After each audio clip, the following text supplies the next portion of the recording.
নমস্কার বন্ধুরা, কেমন আছেন সবাই? আশা করছি সুস্থ আছেন, ভালো আছেন সবাই। আগের ভিডিওটায় খুব ভালো রেসপন্স পেয়েছি আপনাদের জন্য, তার জন্য অসংখ্য অসংখ্য ধন্যবাদ আপনাদের। আশা করছি এরকমই আগেও ভিডিওগুলোতে এরকমভাবে আমাকে সাপোর্ট করবেন আপনারা। তো আজ কথা বলতে চলেছি হুয়াবির একটি নতুন মোবাইল নিয়ে। কিছুদিন আগেই মনে হয় আপনারা জানবেন যে আমি আমার চ্যানেলে একটি ভিডিও আপলোড করেছিলাম হুয়াবির নতুন একটি মোবাইল এনজয় 20+ এই মোবাইলটি নিয়ে। এই মোবাইলটির মধ্যে আমরা কিছু নতুন নতুন ডিজাইন হুয়াবির থেকে দেখতে পাচ্ছিলাম, যে ব্যাক সাইডে আমরা যেটি মোটরোলা টাইপের একটি রাউন্ড শেল ক্যামেরা আমরা দেখতে পাচ্ছিলাম, তার সাথে সাথে ফ্রন্ট সাইডে একটি নচলেট ডিসপ্লে। আর সিমিলারভাবেই হুয়াওয়ে যেটি Y9s মডেলটি আছে সেটির একটি সাকসেসর হুয়াওয়ে এখন আনতে চলেছে, যেটি একটি রিটেল ব্যানার, মানে দোকানে যেগুলো ব্যানার লাগানো হয় সেই রিটেল ব্যানার। একটি ইরাকের একটি আমাদের বন্ধু জিএসএম অ্যারিনা বলে একটি সাইটের মধ্যে লিক করে দিয়েছে। আর সেই ব্যানারটি দেখেই আমরা মোবাইলটির লুকস, ডিজাইন, ডিসপ্লে আর কিছু হার্ডওয়্যার স্পেসিফিকেশনসের ব্যাপারে জানতে পারলাম। তো চলুন দেখে নিই মোবাইলটিতে কি কি থাকছে। সো হুয়াওয়ে যেটি Y9a মডেলটি আছে সেটি হুয়াওয়ে এনজয় প্লাসের চেয়ে খুব সিমিলার। এনজয় প্লাসের মধ্যেও আমরা একটি নচলেস ডিসপ্লে পাচ্ছিলাম, এই মোবাইলটির মধ্যে আমরা একটি নচলেস ডিসপ্লে পাচ্ছি। ডিসপ্লেটা বলা হচ্ছে নিয়ার 7 ইঞ্চের একটি ডিসপ্লে দেওয়া হবে আপনাদের, মানে একটি হিউজ ডিসপ্লে দেওয়া হবে। ডিসপ্লেটার মধ্যে বলা হচ্ছে আপনাদের একটি এলসিডি প্যানেল থাকবে, কোনো অ্যামোলেড প্যানেল থাকবে না। এই কথাটি আমি কেন বললাম, কারণ বলা হচ্ছিল যে Huawei in display fingerprint, under display camera এইসব আনার চেষ্টা করছে।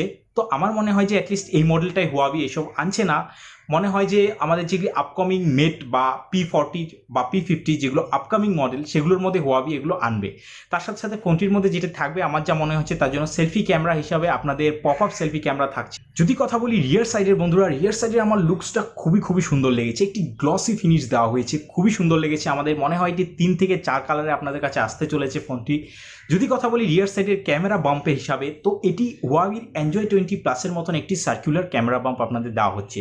কিন্তু হুয়াওয়ে এনজয় 20+ আমরা 3খানা ক্যামেরাই শুধু দেখতে পেয়েছিলাম, এখানে আমরা 4খানা ক্যামেরা পাচ্ছি। প্রথম যেটি প্রাইমারি ক্যামেরা 64 মেগাপিক্সেলের থাকছে, সেকেন্ডারি ক্যামেরাটা 8 মেগাপিক্সেলের, আর বাকি দুটো 2 মেগাপিক্সেলের অক্সিলারি ক্যামেরা থাকছে। হুয়াওয়ে যেটি এনজয় 20+ ছিল সেটির মধ্যে ফ্ল্যাশটা এই ক্যামেরা মডেলেও ইনক্লুড করে দেওয়া ছিল, কারণ সেখানে ট্রিপল ক্যামেরা ছিল।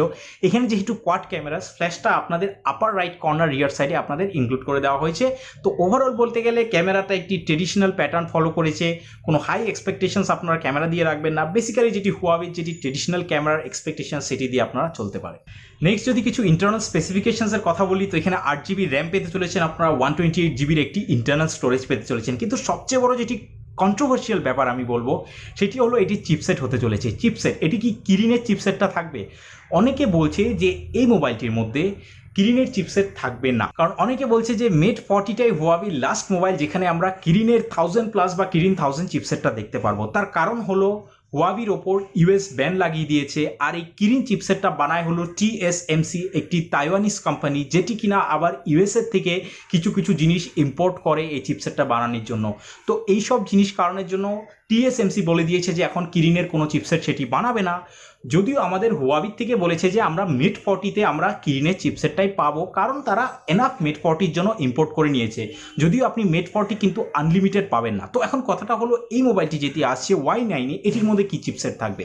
দেখুন, বেসিক্যালি আমার পার্সোনালি মনে হয় যে এটির মধ্যে আপনারা কিরিন চিপসেটই পাবেন। কিন্তু একটা জিনিস আপনারা যেটি এটির মধ্যে পাবেন না, সেটি হলো 100% শিওর, এটির মধ্যে কিন্তু আপনারা অ্যান্ড্রয়েড সিস্টেমটা আর পাবেন না। এটির মধ্যে আপনারা প্লে স্টোর থেকে অ্যাপ ডাউনলোড করতে পারবেন না, আপনাদের অ্যাপ গ্যালারি থাকবে তার জন্য। আর আমার যা মনে হচ্ছে, এটির মধ্যে যেহেতু অ্যান্ড্রয়েড থাকবে না, কিছুদিনের মধ্যেই হারমোনি অপারেটিং সিস্টেম এটির মধ্যে রোল ইন করে দেবে। হারমোনি অপারেটিং সিস্টেম হলো হুয়াওয়ের বলতে পারেন আপনাদের ইন্ডিজিনিয়াস একটি অপারেটিং সিস্টেম, নিজেদের অপারেটিং সিস্টেম। তাছাড়া যদি ফোনটির অ্যান্সিলারি ফিচার্সের কথা বলি, এখানে আপনারা একটি সাইড মাউন্টেড ফিঙ্গারপ্রিন্ট সেন্সর পেয়ে যাচ্ছেন, 40 ওয়াটের একটি ফাস্ট চার্জার পেয়ে যাচ্ছেন। তো এখানে একটি ভালো জিনিস দেওয়া হয়েছে এনজয় 20+-এর থেকে কম্পেয়ার করলে। আর ব্যাটারিটা এখনও যদিও কিছু এনাফ লিক্স পাওয়া যায়নি ব্যাটারিটার ব্যাপারে, বলা হচ্ছে এটি অ্যাটলিস্ট 4000 থেকে 4500 mAh-এর একটি ব্যাটারি আপনারা পাবেন ফোনটির মধ্যে। ফোনটির যদি লঞ্চ ডেটের কথা বলি, আইফা কিনোট সেপ্টেম্বর 3-তে বার্লিনে, জার্মানিতে হোল্ড হচ্ছে। আইফা কিনোট যেখানে নতুন নতুন ফোন, প্রচুর কোম্পানিজগুলো নতুন নতুন ফোন, নতুন নতুন প্রোডাক্টস তাদের আনভিল করে। সেটি হলো একটি কনসার্ট হিসাবে বলতে পারেন, টেক কনসার্ট। সেটি 1994-এ শুরু হয়েছিল। সেখানে হুয়াওয়ে কিন্তু নিজেদের প্রেজেন্স রাখছে। হুয়াওয়ে বলছে যে আমরা আইফাতে যাব, আর সেখানে হুয়াওয়ে এটাও বলে দিয়েছে যে তারা কি কি নতুন নতুন জিনিস আনতে চলেছে, যেমন কি তারা নতুন টিভি আনতে চলেছে, ল্যাপটপ আনতে চলেছে, কিছু নতুন প্রোডাক্টস আনতে চলেছে, আর স্মার্টফোন আনতে চলেছে। আর তার সাথে সাথে হুয়াবি যেটি সবচেয়ে বড় জিনিস আইফা কিনোতে করতে চলেছে সেটি হলো হুয়াবি একটি নতুন চিপসেট আনভিল করতে চলেছে।